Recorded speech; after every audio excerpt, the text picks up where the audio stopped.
जय श्री राम। लक्ष्मण मेघनाद का युद्ध। एक ही दिन में अपने भाई कुंभकर्ण और अतिकाय, देवांतक, नरांतक, त्रिशरा, निकुंभ जैसे वीर पुत्रों की मृत्यु के बाद रावण शोक सागर में डूब जाता है। रावण हैरान होता है कि अतिकाय जैसे महाबली योद्धा के साथ साथ उसके इतने सारे पुत्रों का वध कोई कैसे कर सकता है। जिस लंकापति रावण के नाम से देवता, असुर, नाग, किन्नर, मानव सभी कांपते थे, आज वही दो मानव और कुछ वानर उनके नगर में आकर उन पर ही भारी पड़ रहे हैं, जिन्होंने लंका के अधिकतर सेनानियों को परास्त कर दिया है। लेकिन तब रावण के नाना माल्यवान और उसका पुत्र इंद्रजीत उसे धीरज बंधाते हैं।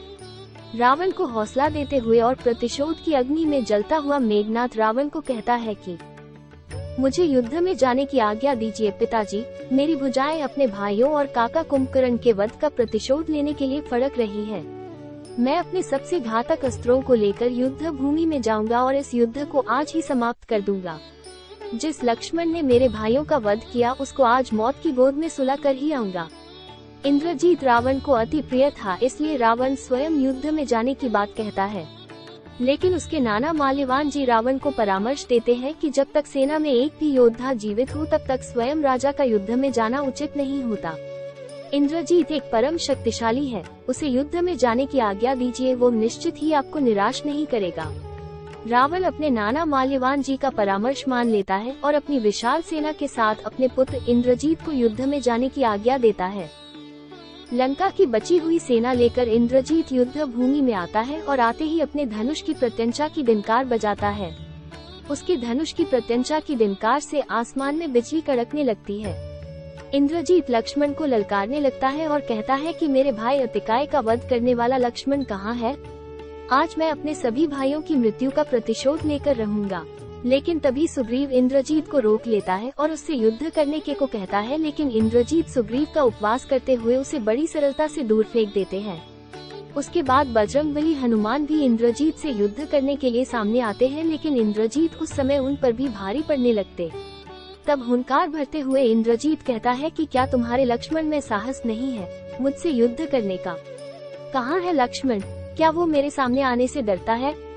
यदि मृत्यु से इतना ही डर लगता है तो दोनों भाई मुंह में तिनका दबाकर मेरे सामने आत्मसमर्पण कर दे। इंद्रजीत की यह ललकार सुनकर लक्ष्मण भी आवेश में आकर श्री राम से युद्ध में जाने की आज्ञा मांगते हैं।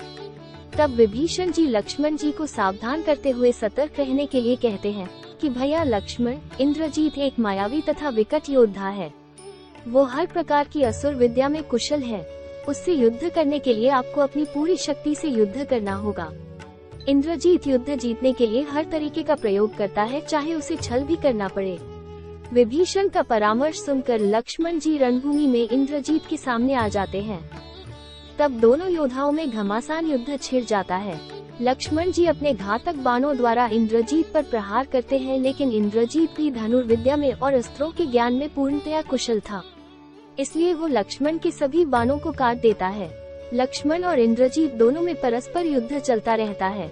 बहुत समय तक जब इंद्रजीत लक्ष्मण से जीत नहीं पा रहा था, तब वो अपनी मायावी विद्या का प्रयोग करके युद्ध करने लगता है और अपने रथ से अदृश्य होकर आसमान में विचरने लगता है। उसे युद्ध करते समय लक्ष्मण जी विचलित हो जाते हैं और वो समझते हैं कि मेघनाद युद्ध से गायब होकर कहीं भाग गया है। तब लक्ष्मण जी श्री राम के पास वापस चले जाते हैं, लेकिन तभी मेघनाद जोर जोर से हंसने लगता है। उसकी हंसी आसमान में गूंज रही थी, लेकिन मेघनाद तब भी दिखाई नहीं दे रहा था। इंद्रजीत द्वारा अदृश्य होकर युद्ध करने के कारण श्री राम लक्ष्मण की सहायता के लिए युद्ध भूमि में चले आते हैं।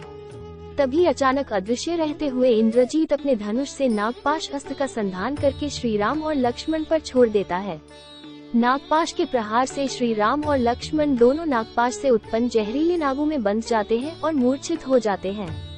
इंद्रजीत जानता था कि नागपाश अस्त्र द्वारा किसी का भी अंत किया जा सकता है और नागपाश से मुक्त होना असंभव है, इसलिए श्री राम लक्ष्मण को नागपाश में बांधकर इंद्रजीत सोचता है कि अब वो युद्ध जीत चुका है, इसलिए वह अपनी सेना को युद्ध से वापस जाकर जीत का उत्सव मनाने का आदेश देता है और उस दिन का युद्ध वहीं समाप्त हो जाता है।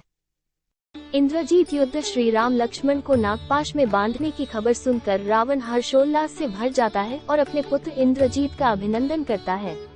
रावण को भी लगता है कि आज वो युद्ध को जीत चुका है। अब कुछ ही समय में नागपाश में श्री राम और लक्ष्मण अपना दम तोड़ देंगे और यह युद्ध यहीं पर समाप्त हो जाएगा।